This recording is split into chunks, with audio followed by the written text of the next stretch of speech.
There's a strange sound that soldiers in modern warfare have learned to fear.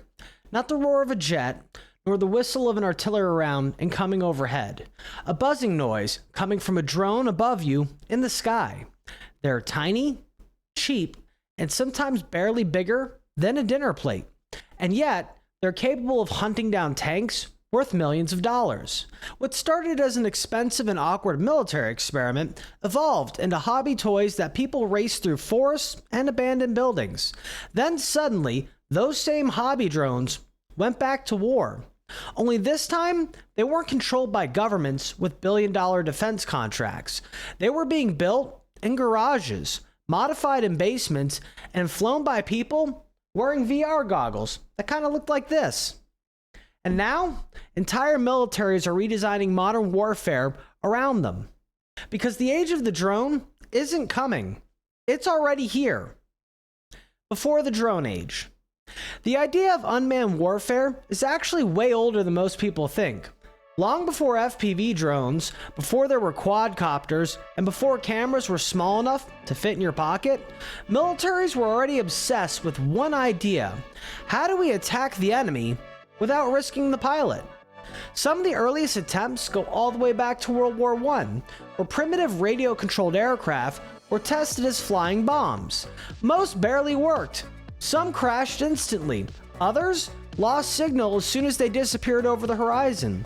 The technology just wasn't quite ready, but the idea never died. Then during the Cold War, things started to change.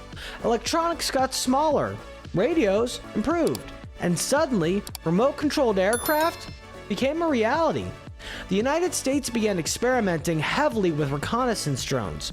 Not attack drones, not at first, but rather spy drones, aircraft that could fly over dangerous territory, take photos, and hopefully, fingers crossed, they'd come back alive. Because losing a machine is a lot cheaper instead of losing a trained pilot. Then came one of the biggest turning points, the Predator drone. And that changed everything. Designed and manufactured by General Atomics Aeronautical Systems, it was mainly used for surveillance. The Predator drone allowed the military operator sitting thousands of miles away to watch targets in real time. But eventually, someone asked the obvious question. If the drone could see the target, why can't it engage it as well? And that led to the MQ-1 Predator, becoming one of the first truly famous combat drones in history. And now, warfare had entered a weird new era. Pilots could fight wars remotely. No cockpits, no G-forces, no risks of being shot down over enemy territory. Well, at least for the operator. And for a while, drones stayed mostly in the hands of major governments. They were extremely expensive, complicated, and pretty rare. But then something happened that nobody fully predicted. Hobbyists and consumers got involved, and that changed everything. The civilian drone explosion. At first, civilian drones were honestly kind of a joke. They were clunky plastic quadcopters with low-range batteries and terrible cameras. They were basically expensive flying toys. But underneath all of that, something important was happening. Consumer electronics were evolving, and insanely fast. And smartphones accidentally helped make the drone revolution truly possible. Tiny cameras, miniature gyroscopes, lightweight batteries, and compact computer processors, all the technology needed for stable flight, suddenly became pretty reliable and pretty cheap. And once hobbyists got their hands on it, things escalated, and fast. Then came the FPV revolution. FPV stands for first person view. This is where drones stopped feeling like remote controlled toys and started feeling like extensions of the human body. Pilots would wear goggles like these, and they streamed video directly from the drone to the headset. Instead of watching from the ground, you were suddenly inside the drone, flying through trees, under bridges, and through abandoned factories, at speeds ranging from anywhere from 60 to 100 miles an hour. And the people building these things weren't giant corporations. It was hobbyists, regular people like you and me. And a lot of FPV drones were literally assembled by hand on kitchen tables. Motors, carbon fiber frames, flight controllers, and antennas, mixing and matching parts like custom building race cars. And because thousands of people all across the world were constantly modifying them, the technology evolved, and ridiculously fast. Way faster than traditional military systems, and that's really important, because governments move incredibly slowly. Passionate hobbyists do not. And by the late 2010s, FPV drone culture had exploded online. You had YouTube videos, drone racing leagues, freestyle flying, and cinematic filming. People use drones on vacations, for real estate pictures, and agricultural crop spraying, during search and rescue operations, and even in Amazon delivery experiments. It looked like drones were becoming just another consumer technology, but beneath the surface, the military was watching very carefully, because they realized something terrifying. The same drone that could film a mountain biker could also carry explosives. Ukraine and the return to war. Then came the war in Ukraine, when Russia invaded its neighbor, and suddenly the world got a live demonstration of what modern drone warfare really looks like. Not in theory, but in reality.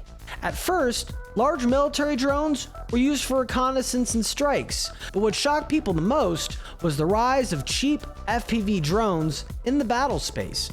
Consumer drones, racing drones, heck, even 3D printed improvised drones. Machines that sometimes cost less than a used smartphone were destroying armored vehicles worth millions. And unlike traditional military equipment, they were everywhere. Mass produced, easy to modify, and easy to replace. Soldiers began strapping explosives such as grenades and RPGs directly to the FPV drone. Then pilots would fly them manually toward enemy vehicles, bunkers, or troop positions using the VR goggles, essentially turning them into guided flying munitions. And because FPV drones are small, fast, and low to the ground, they can be incredibly hard to stop, especially in huge numbers. And that's the key lesson modern militaries are learning right now. Cheap, mass-produced drones can overwhelm expensive ground-air defense systems, and a tank costs millions. But if a drone costing a few $100 destroys it, then the economics of warfare start to change, and very quickly. And that created something military planners feared deeply: the speed of adaptation. Because the battlefield was evolving into something that looked more like software development. One side would change tactics, the other side evolves countermeasures and adapts within days. New antenna setups, new frequencies, signal jammers, anti-jamming systems, night vision drones, and even fiber optic control drones that are jam-proof. Constantly evolving, constantly improving, and sometimes built in workshops just miles from the front line. And unlike older military technology, FPV drone knowledge spread insanely fast online.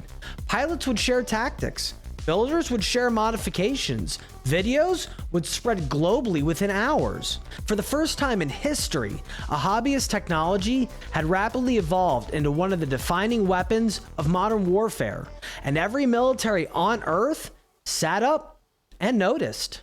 The era of the drone. Right now, militaries around the world are racing to prepare for something entirely new: drone warfare, and at scale. Not just a few dozen drones, but rather thousands, heck, maybe even tens of thousands. Some experts believe that future battlefields could even be saturated with autonomous-based systems. Flying drones, ground drones, even sea drones. Machines scouting ahead of soldiers. Machines carrying supplies. Heck, even machines hunting other machines. Entire wars fought through networks of systems and unmanned sensors. And honestly, we're already seeing the beginnings of it right now. Naval drones are attacking ships in the Black Seas. Aerial drones are replacing some reconnaissance aircrafts, and small autonomous systems are changing infantry fighting tactics. Even giant billion-dollar weapons platforms suddenly look pretty vulnerable in ways they didn't before, because it's hard to justify losing a massive expensive vehicle to a swarm of machines that collectively cost less than the tires on it. And this is forcing militaries into a massive rethink. For over 100 years, Warfare centered around humans operating machines directly, pilots in aircraft, tank crews in tanks, sailors aboard ships. But drones separate the operator from the battlefield, and eventually, artificial intelligence may separate the operator too. That's where things become both fascinating and honestly, a little bit unsettling. Because future drones may not just remotely be piloted, they may identify threats themselves, navigate independently, and coordinate in swarms to eliminate the target. And suddenly, the battlefield starts to look less like your traditional warfare and more like something out of a science fiction movie.